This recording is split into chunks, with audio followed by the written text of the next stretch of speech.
All right. It is time.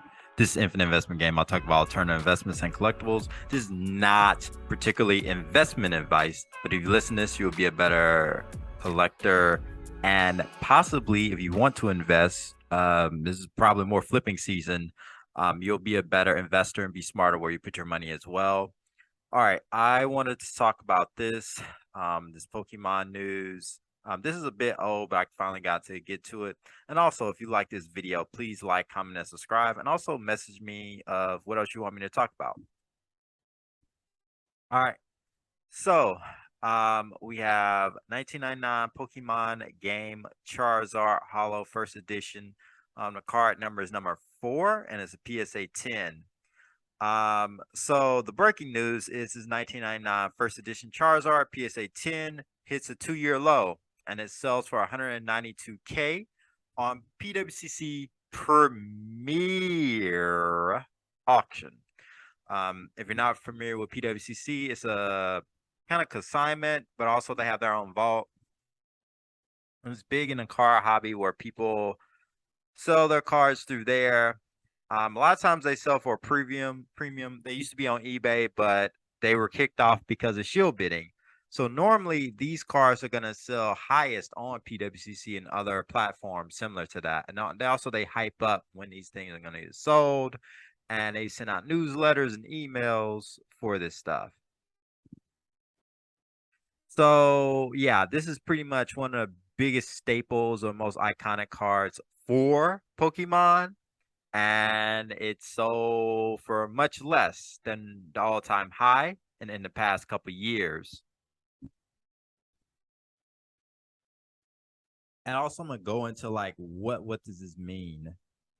So I think a lot of people don't necessarily understand. Also, here's the other thing here. This is information from all. You can see compared to sports cards, Pokemon is not going down as much, right? Like you see here, what's going down the most is football in the last 90 days. And in the last 30 days, the most is going down is also football. Went down 12.89%, and then 23.67% for Pokemon. You see 0.37%, and in 90 days, 1.15%. So over time, stuff is going down. Part of the reasons why is because the market got overinflated and people were putting so much money into it. And a bunch of people got in who weren't serious about it. They were just trying to look for a quick, easy buck. And they put a bunch of money into something they didn't understand.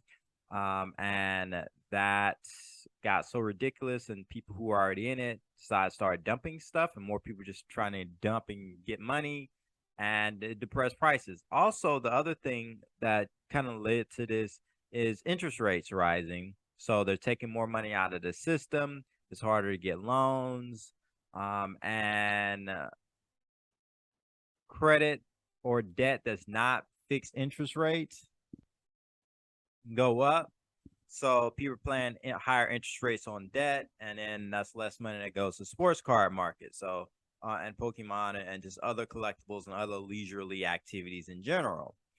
And then also you have the open up of the pandemic, and people are trying to do other things and trying to make moves in their life, so they can't spend as much time, so they're going to miss auctions and certain deals that come up. So all this is coming together, and then with the prices continuing depressing, a lot of people who are probably more so committed because they saw it was going to be a good financial decision on the short term, were proven wrong, and they got out of it, and also seeing people lose a lot of money. So here we have this is close to the height of the market. This is the first. This is not first edition. It's not first. This is unlimited edition Hollow PSA 10. This card around 17,000. I believe I saw some sell for 20,000, $17,600. This stuff hasn't gone down that much. All believes the price should be around from 7,097 to 10,700. I'm pretty sure this is probably closer to the $8,000. It's probably a little bit less than that. It's probably like $7,500, $7,000 if it went to auction today. And then we see other prices within the year for almost 10,000, and then it sold for 8,700 earlier this year at PWCC. As far as a power report for that is 449 of them for PSA 10. So there's not a lot, but it's enough for it could come up every month or every couple of months. So it's not that rare. Really, what most people are gonna want are the shadowless, which is only 56. And then this one, the most coveted, is the first edition hollow, which is 123 for PSA 10. I mean, I guess you could go for, for the just the hollow, no first edition, no shadowless. It's just too many, 6,593 of them. I mean, there's a lot out there, and you can eventually, if you have the means, you can just buy it whenever you want. But this is a magic number, and also shadowless a magic number. So the reason why I'm talking about these, because these are staple cards in the hobby, and also the thing is this stuff is better than buying a even with the high pop counts. I'm gonna be honest with you, it's better than buying more modern stuff. What I mean by more modern, I mean stuff that's after 2000 and maybe 7 or something like that.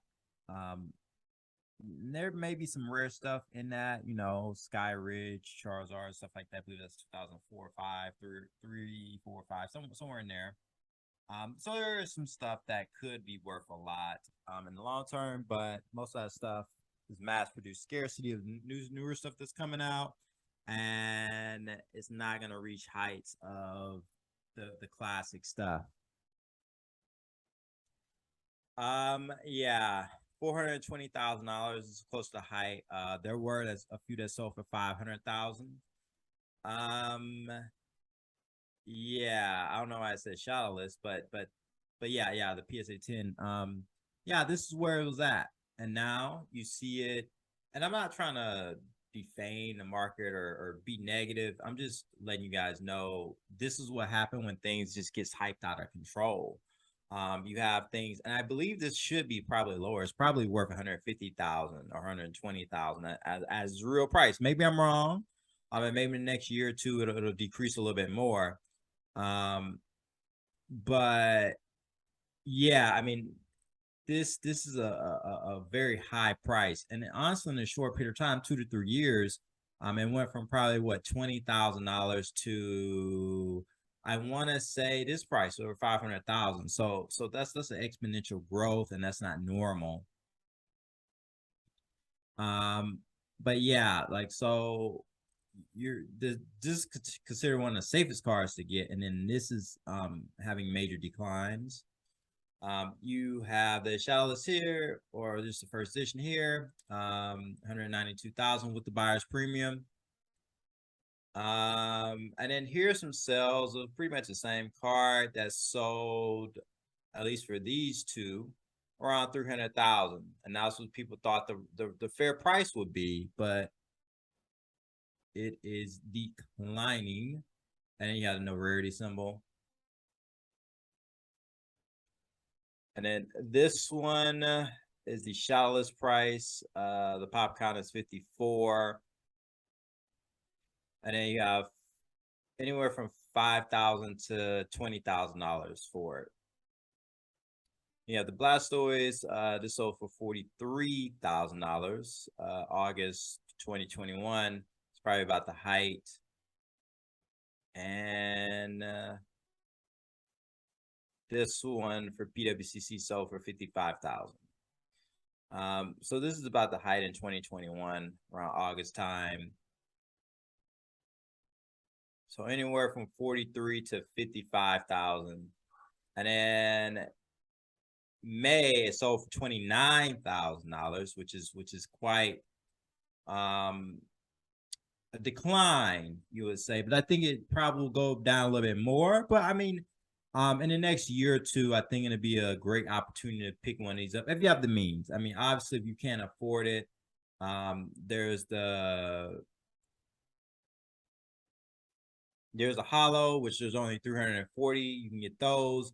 I mean, you probably could get a PSA 9, which is maybe not a bad idea.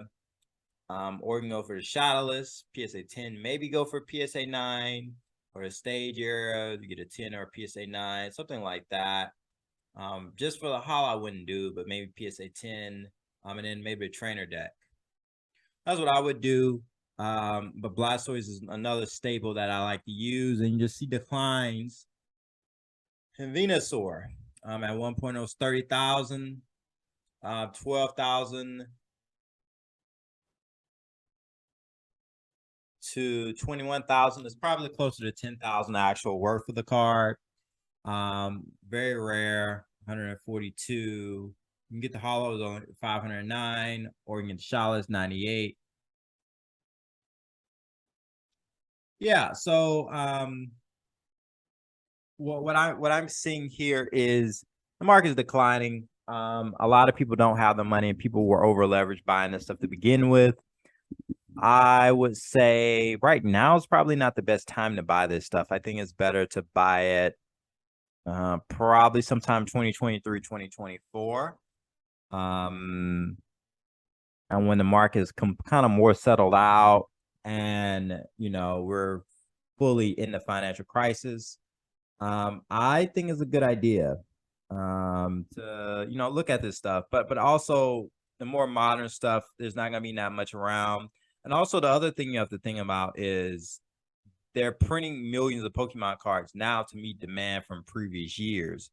So you're gonna have a lot of supply and even more supply, and chase cards and things, that people may get lost into that stuff and not go back to more of the vintage stuff, which will actually be worth the most money, the rarest to find, and it'll probably go up the most over the next 10, 20, 30 years. And I think that's something that people really need to be aware of, and be careful, because people are saying, oh, stuff is declining, me by now.